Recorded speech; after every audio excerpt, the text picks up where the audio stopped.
the Callidus is the ultimate master of deception, able to mess with your opponent's plans and eat through their command points. Today on Tabletop Titans, me and my friend Michael are going to show you how to get the most out of this assassin and show you how to shoot through your enemy characters in combat.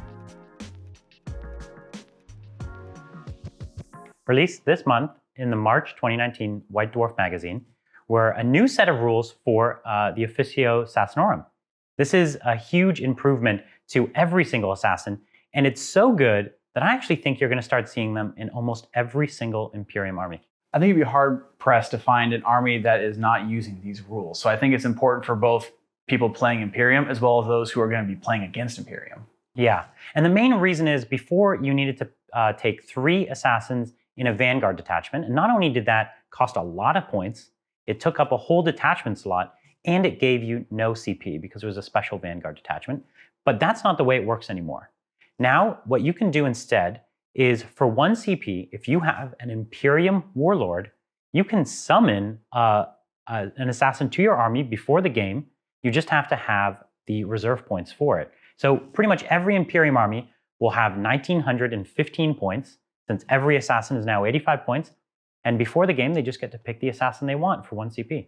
I think this is wonderful too, because you get both flexibility in regard to your matchups, but as well, it adds some flavor because in reality, an Imperium Warlord would be summoning the assassin that best fits their needs. Absolutely. So I think this is a win-win for those who want to play competitively and those who want to, forge a narrative. Absolutely. You've got this sideboard now. And of course, lots of armies could summon, but it wasn't really a valid tactic. So this is the first great sideboard available to an army in 40K. And it's for Imperium, which is already a very strong keyword.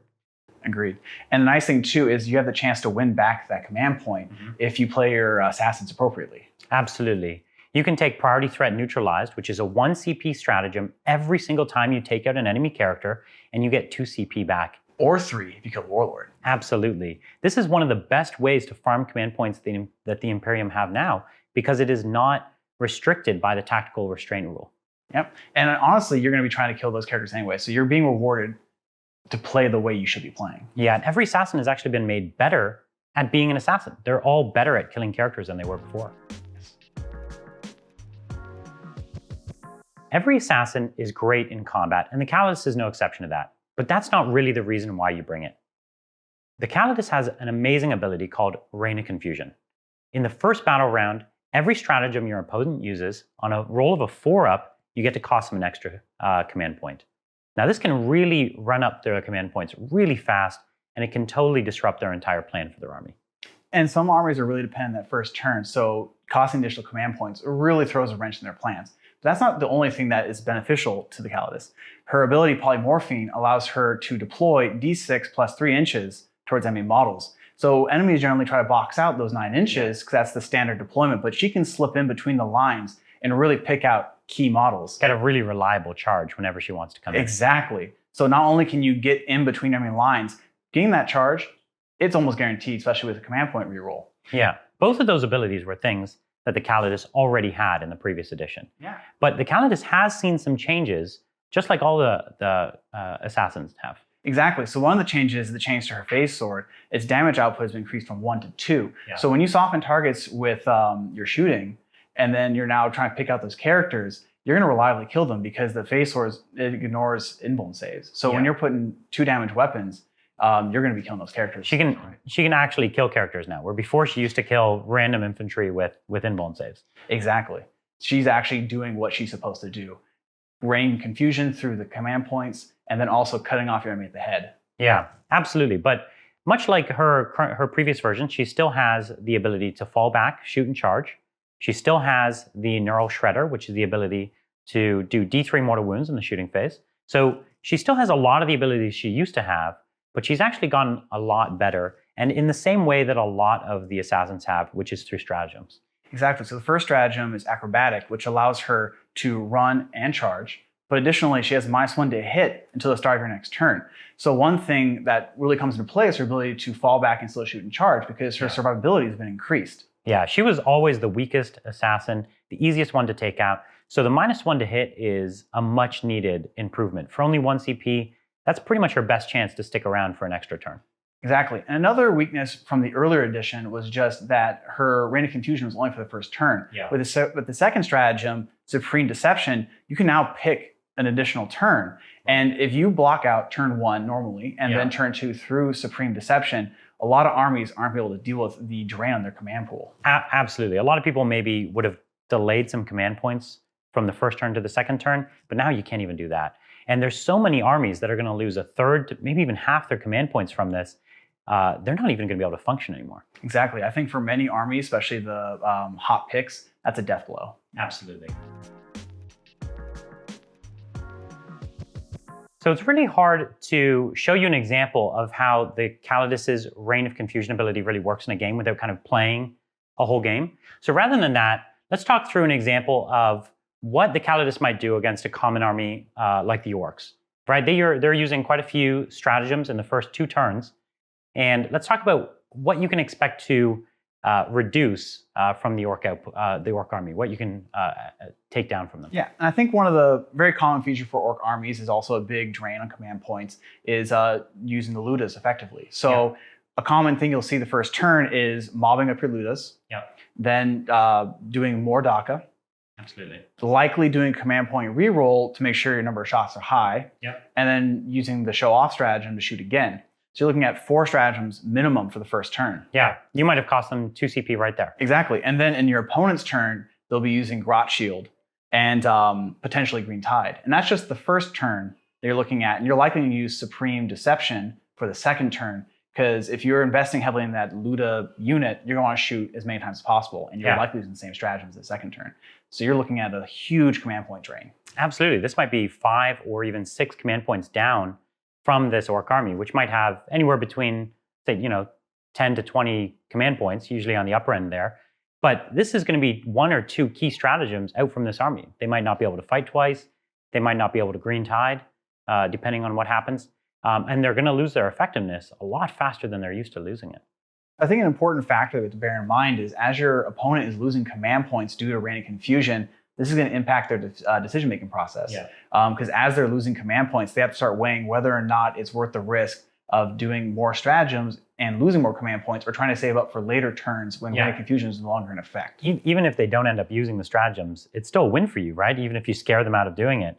So no matter what, just the threat, the mental threat of what the Callidus could do to your command point pool really causes people to make mistakes sometimes. Yeah, and I think that really plays to the character of the assassin. She is supposed to be a master of deception, and so you're affecting a lot of avenues that your opponent has to go down.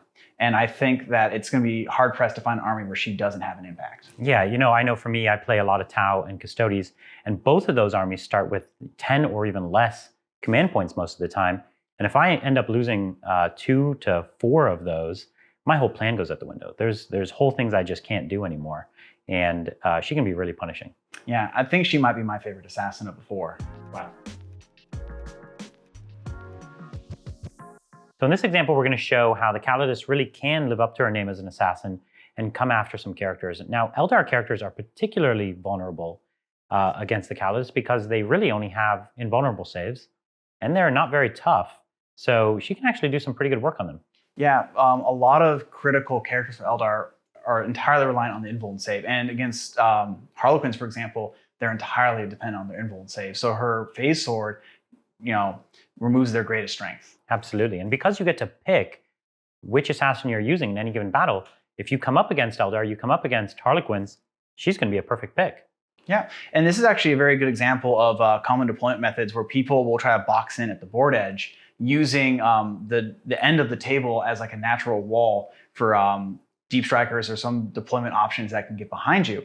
But the strength of the Callidus with polymorphine, is that with the D6 plus 3, she can actually get into the holes that you normally couldn't exploit. Yeah, so here we've got a unit of 10 Dire Avengers. We've got a Warlock and a Farseer on foot. And then as part of this Eldar soup, we have here a Solitaire. Yeah, and a Solitaire can be a very critical unit you need to take out. If left unchecked, they can really wreak havoc when you pair them with certain relics. And it's actually a very hardy unit because it has a 3 of invuln save. Yeah. But as we're going to see, that invuln save means nothing against a Callidus Assassin.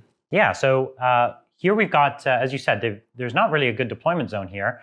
These characters are about 8 inches from the board edge, so there's nowhere typically we could come in, and we'd have to come in front of these Dire Avengers, probably charge into them, not even get to these characters, and maybe even die on Overwatch. Yeah.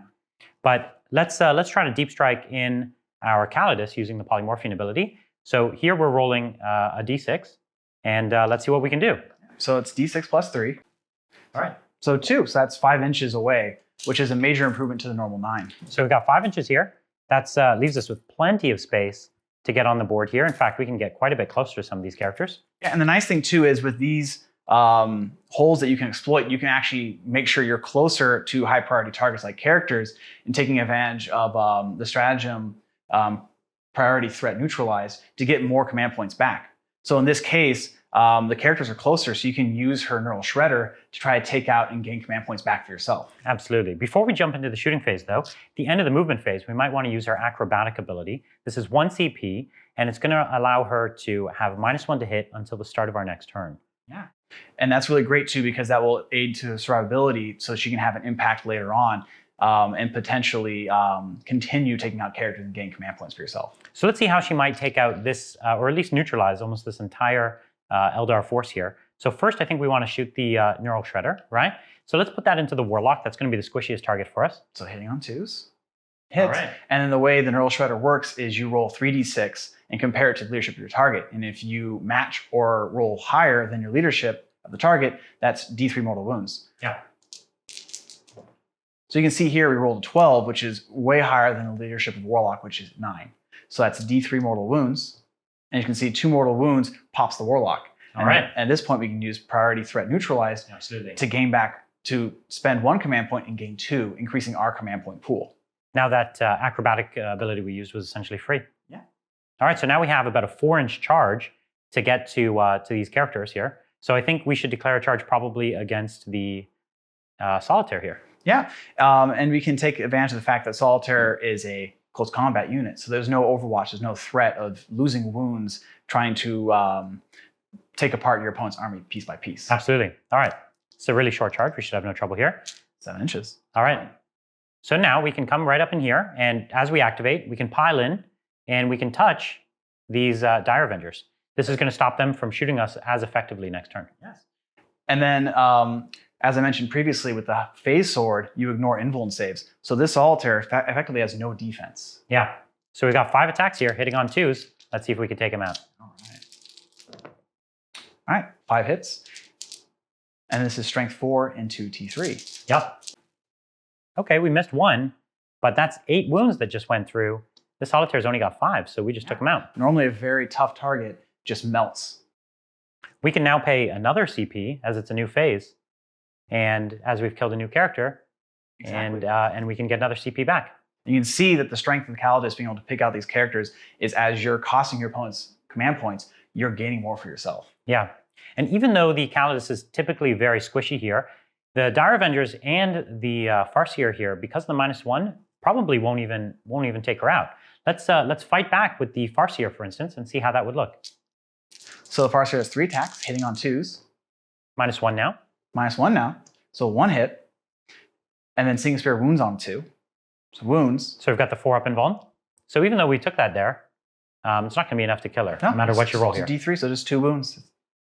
I mean, as you can see, that new stratagem really aids, because right there, that could have been 2 hits. That could have gotten her. And as a D3 weapon, that might have killed her. Yeah.